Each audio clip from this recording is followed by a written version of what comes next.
Señor Presidente, la paz esté con ustedes. Saludo cordialmente a usted, señor Presidente, y a todas las delegaciones que participan en esta significativa 75ª Asamblea General de las Naciones Unidas. En particular, extiendo mis saludos al Secretario General, señor Antonio Guterres, a los jefes de Estado y de Gobierno participantes y a todos aquellos que están siguiendo el debate general. El 75º aniversario de la ONU es una oportunidad para reiterar el deseo de la Santa Sede de que esta organización sea un verdadero signo e instrumento de unidad entre los Estados y de servicio a la entera familia humana. Actualmente nuestro mundo se ve afectado por la pandemia del COVID-19, que ha llevado a la pérdida de muchas vidas. Esta crisis está cambiando nuestra forma de vida, cuestionando nuestros sistemas económicos, sanitarios y sociales, y exponiendo nuestra fragilidad como criaturas. La pandemia nos llama, de hecho, a tomar este tiempo de prueba como un momento de elección, el tiempo para elegir entre lo que cuenta verdaderamente y lo que pasa, para separar lo que es necesario de lo que no lo es. Puede representar una oportunidad real para la conversión, la transformación, para repensar nuestra forma de vida y nuestros sistemas económicos y sociales, que están ampliando las distancias entre pobres y ricos, a raíz de una injusta repartición de los recursos. Pero también puede ser una posibilidad para una retirada defensiva, con características individualistas y elitistas. Nos enfrentamos, pues, a la elección entre uno de los dos caminos posibles.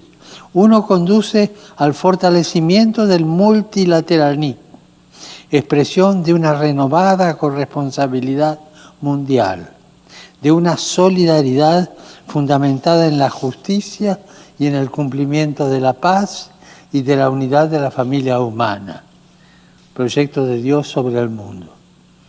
El otro da preferencia a las actitudes de autosuficiencia, nacionalismo, proteccionismo, individualismo y aislamiento, dejando fuera los más pobres, los más vulnerables, los habitantes de las periferias existenciales, y ciertamente será perjudicial para la entera comunidad, causando autolesiones a todos.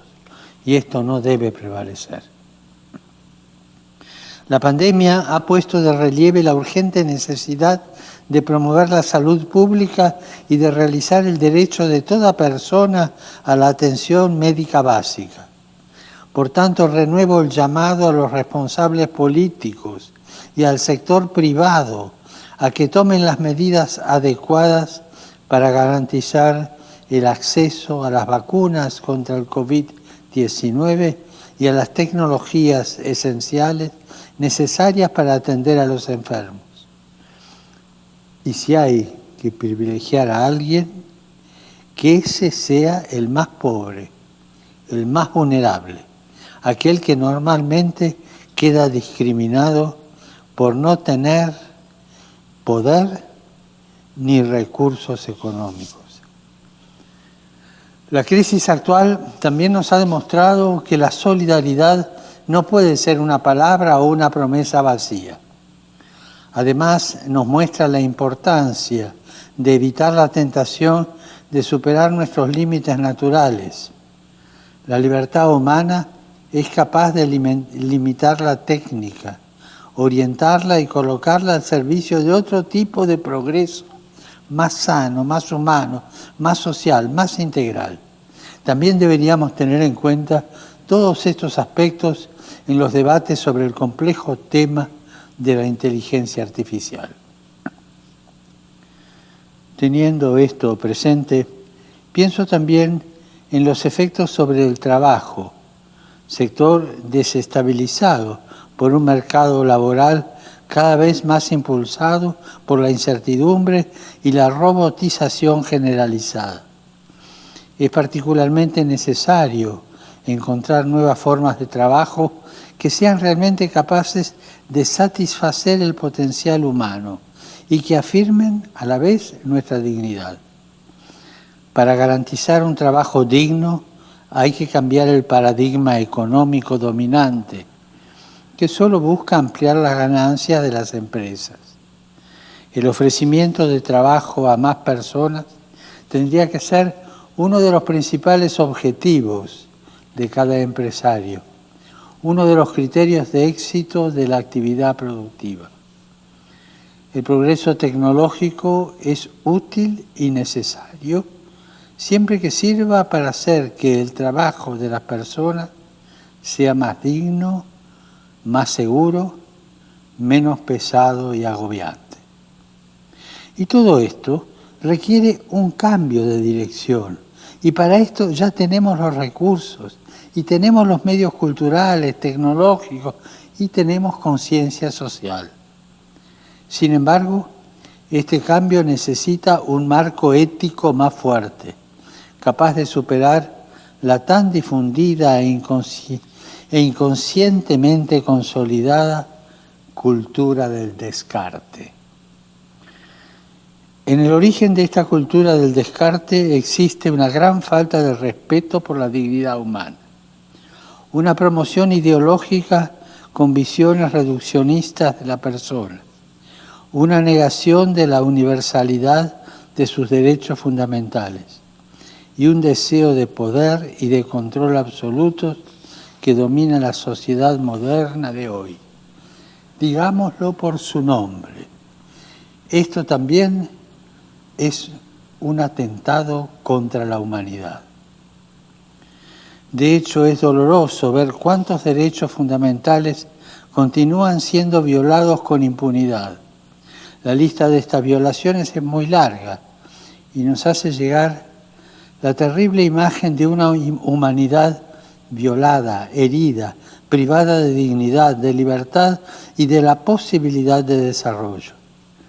En esta imagen, también los creyentes religiosos continúan sufriendo todo tipo de persecuciones, incluyendo el genocidio debido a sus creencias.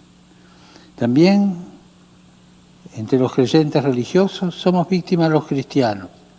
¿Cuántos sufren alrededor del mundo, a veces obligados a huir de sus tierras ancestrales, aislados de su rica historia y de su cultura? También debemos admitir que las crisis humanitarias se han convertido en el statu quo, donde los derechos a la vida, a la libertad y a la seguridad personales no están garantizados. De hecho, los conflictos en todo el mundo muestran que el uso de armas explosivas, sobre todo en áreas pobladas, tiene un impacto humanitario dramático a largo plazo. En este sentido, las armas convencionales se están volviendo cada vez menos convencionales y cada vez más armas de destrucción masiva, arruinando ciudades, escuelas, hospitales, sitios religiosos e infraestructuras y servicios básicos para la población. Además, muchos se ven obligados a abandonar sus hogares. Con frecuencia, los refugiados, los migrantes y los desplazados internos en los países de origen, tránsito y destino sufren abandonados, sin oportunidad de mejorar su situación en la vida o en la de su familia. Peor aún, miles son interceptados en el mar y devueltos a la fuerza a campos de detención donde enfrentan torturas y abusos. Muchos son víctimas de la trata, la esclavitud sexual o el trabajo forzado, explotados en labores degradantes sin un salario justo. Esto, que es intolerable, sin embargo, es hoy una realidad que muchos ignoran intencionalmente.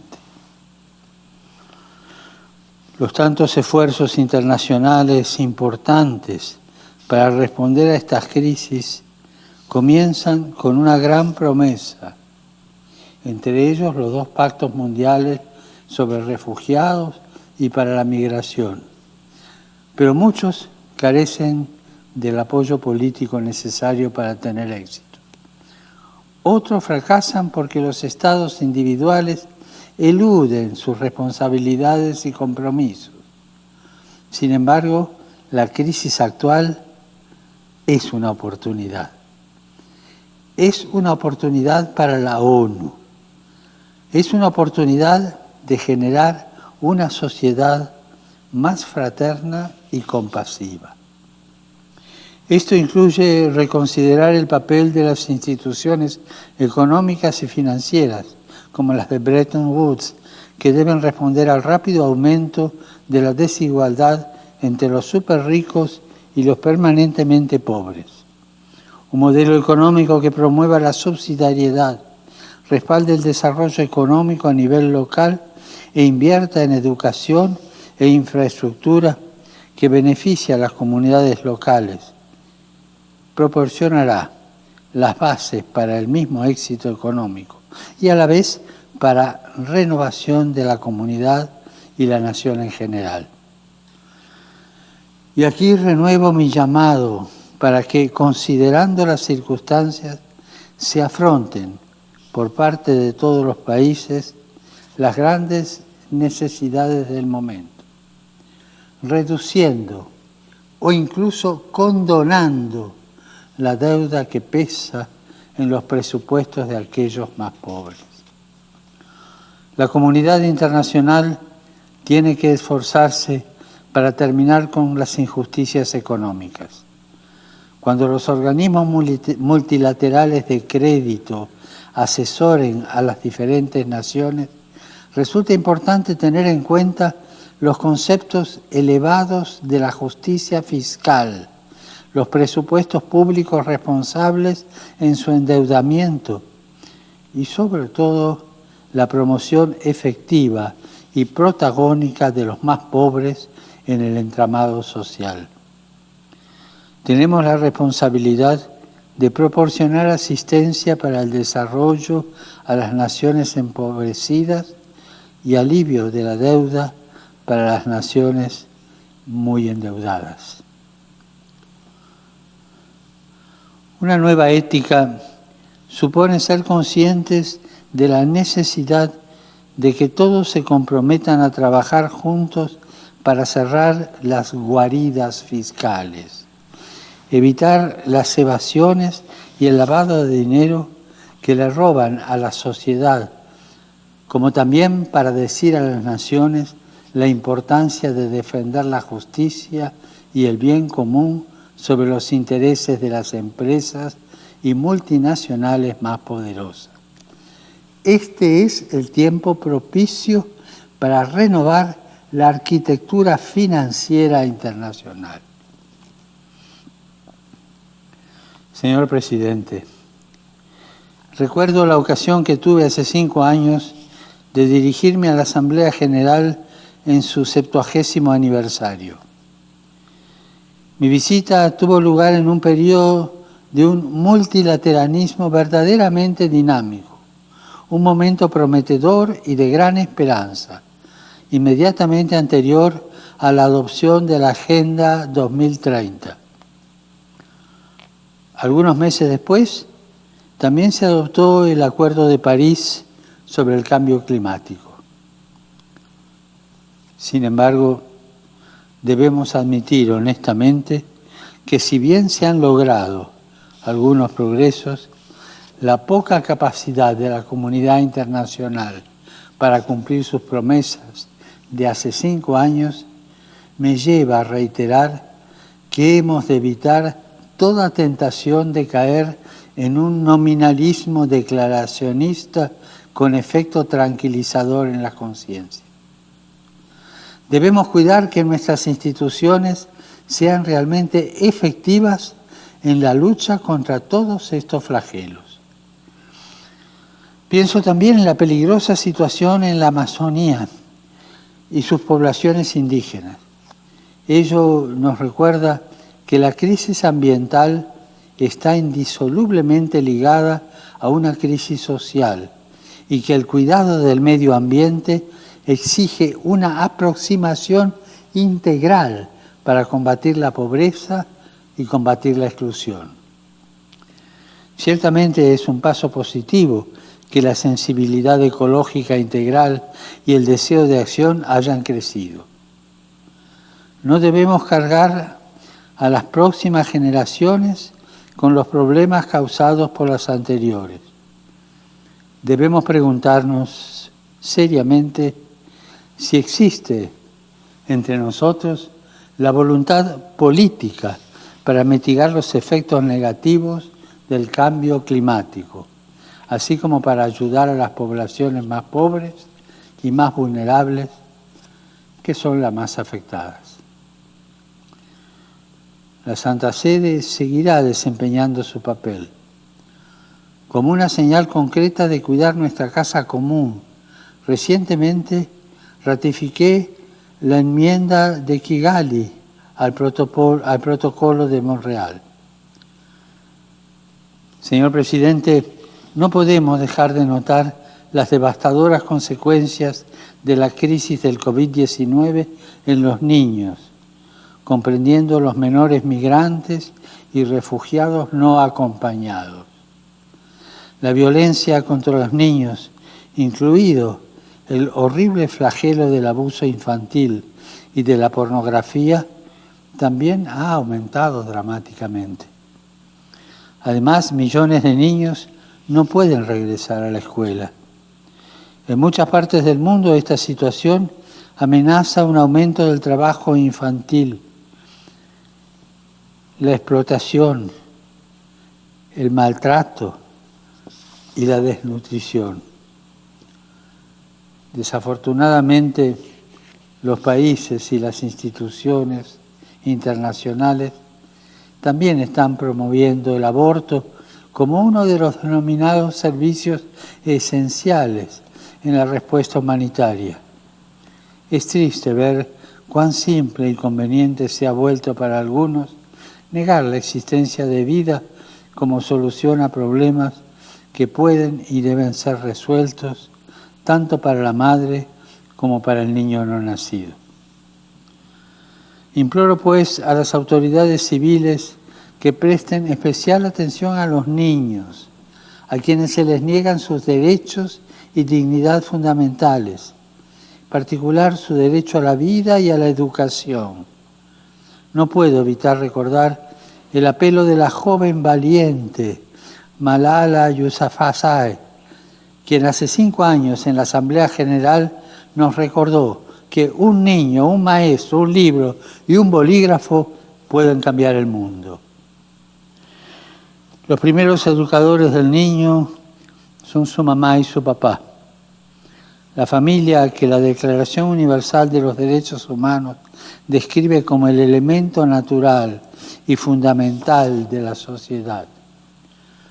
Con demasiada frecuencia, la familia es víctima de colonialismos ideológicos que la hacen vulnerable y terminan por provocar en muchos de sus miembros, especialmente en los más indefensos, niños y ancianos, un sentido de desarraigo y orfandad. La desintegración de la familia se hace eco en la fragmentación social que impide el compromiso para enfrentar enemigos comunes. Es la hora de reevaluar y volver a comprometernos con nuestros objetivos. Y uno de esos objetivos es la promoción de la mujer. Este año se cumple el 25º aniversario de la Conferencia de Beijing sobre la Mujer. En todos los niveles de la sociedad, las mujeres están jugando un papel importante con su contribución única, tomando las riendas con gran coraje en servicio del bien común. Sin embargo, muchas mujeres quedan rezagadas, víctimas de la esclavitud, la trata, la violencia y la explotación y los tratos degradantes. A ellas y a aquellas que viven separadas de sus familias, les expreso mi fraternal cercanía, a la vez que reitero una mayor decisión y compromiso en la lucha contra estas prácticas perversas que denigran no solo a las mujeres, sino a toda la humanidad, que con su silencio y su no actuación efectiva se hace cómplice. Señor Presidente, debemos preguntarnos si las principales amenazas a la paz y a la seguridad, como la pobreza, las epidemias y el terrorismo, entre otras, pueden ser enfrentadas efectivamente cuando la carrera armamentista, incluyendo las armas nucleares, continúa desperdiciando recursos preciosos que sería mejor utilizar en beneficio del desarrollo integral de los pueblos y para proteger el medio ambiente natural. Es necesario romper el clima de desconfianza existente. Estamos presenciando una erosión del multilateralismo que resulta todavía más grave a la luz de nuevas formas de tecnología militar, como son los sistemas letales de armas autónomas, LOAS, que están alterando irreversiblemente la naturaleza de la guerra, separándola aún más de la acción humana. Hay que desmantelar las lógicas perversas que atribuyen a la posesión de armas la seguridad personal y social. Tales lógicas solo sirven para incrementar las ganancias de la industria bélica, alimentando un clima de desconfianza y de temor entre las personas y los pueblos. Y en particular, la disuasión nuclear fomenta un espíritu de miedo basado en la amenaza de la aniquilación mutua que termina envenenando las relaciones entre los pueblos y obstruyendo el diálogo. Por eso es tan importante apoyar los principales instrumentos legales internacionales de desarme nuclear, no proliferación y prohibición. La Santa Sede espera